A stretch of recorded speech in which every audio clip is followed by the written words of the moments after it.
Sahabat setia Gowori yang dikasihi Tuhan, Shalom. Hari ini adalah Kamis 4 Maret 2021.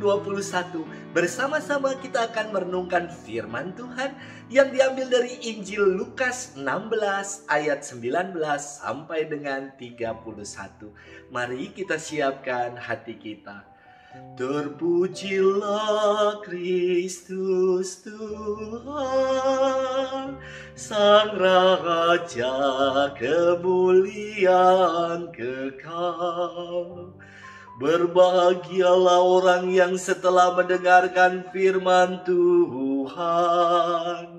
menyimpan dalam hati yang baik, dan menghasilkan buah dalam ketekunan. Terpujilah Kristus Tuhan, Sang Raja kemuliaan kekal. Tuhan bersamamu dan bersama rohmu.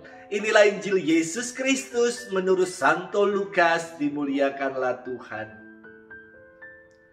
Sekali peristiwa, Yesus berkata kepada murid-muridnya, ada seorang kaya yang selalu berpakaian jubah ungu dan kain halus, dan setiap hari ia bersukaria dalam kemewahan.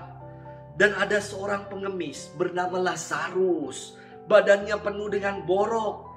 Ia berbaring dekat pintu rumah orang kaya itu dan ingin menghilangkan laparnya dengan apa yang jatuh dari meja orang kaya itu.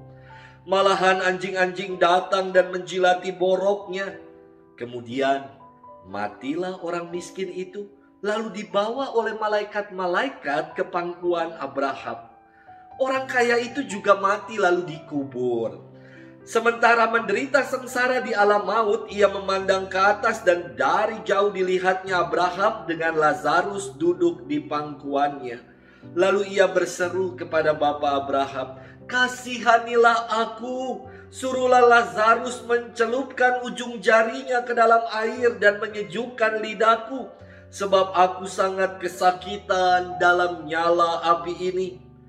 Tetapi Abraham berkata, anakku, ingatlah engkau telah menerima segala yang baik semasa hidupmu, sedangkan Lazarus segala yang buruk.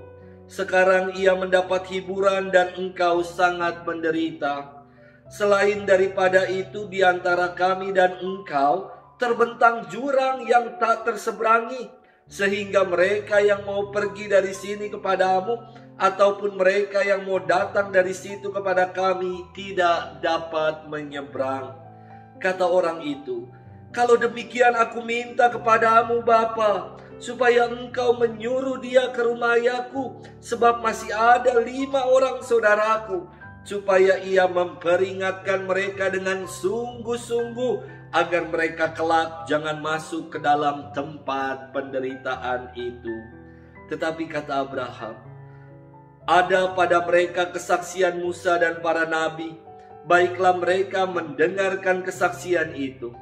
Jawab orang itu, tidak Bapak Abraham, tetapi jika ada seseorang yang datang dari antara orang mati kepada mereka, mereka akan bertobat.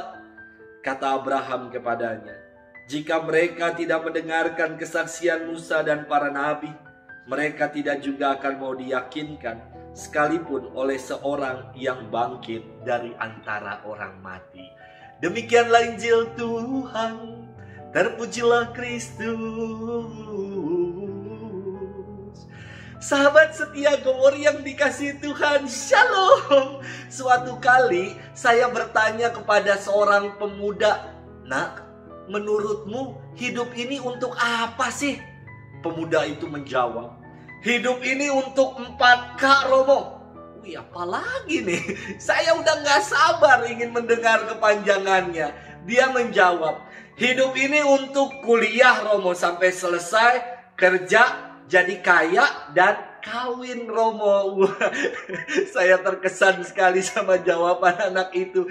Kok gak ada yang jadi imam, hanya yang terakhirnya kawin. Lalu saya bilang, nak, masih kurang 1K. Gantian dia yang penasaran dan bertanya kepada saya, apalagi Romo Kak yang terakhir? Kamu tahu K yang terakhir apa? Kuburan. Sahabat setia Gowori yang dikasihi Tuhan, firman hari ini berkisah perihal hidup setelah kehidupan di dunia ini. Setelah kematian tidak selesai dan or game over, namun ada hidup lain, yakni yang percaya akan mengalami kehidupan abadi di dalam kerajaan surga. Sedangkan yang berpaling dari Tuhan akan mengalami siksa dalam api neraka. Serem amat, Romo.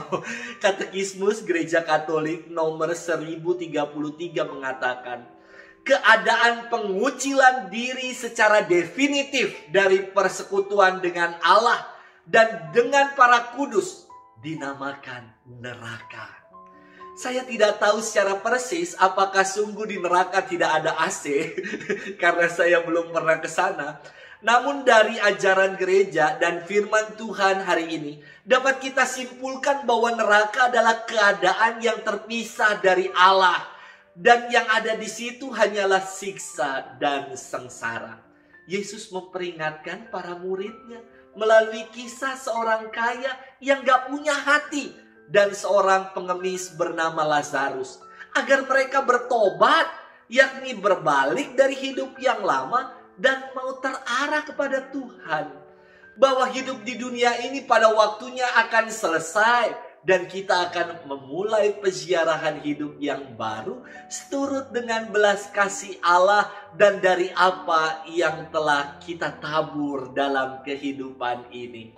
Sahabat setia Gowori yang dikasihi Tuhan, peziarahan hidup ini adalah sebuah kesempatan untuk kita menaburkan kasih dan menjadi berkat bagi sesama juga alam ciptaan. Jangan sia-siakan kesempatan itu dan menyesal seperti orang kaya tadi. Mari kita perbaharui hidup kita dengan semangat tobat sejati untuk mau menjadi berkat bagi sesama.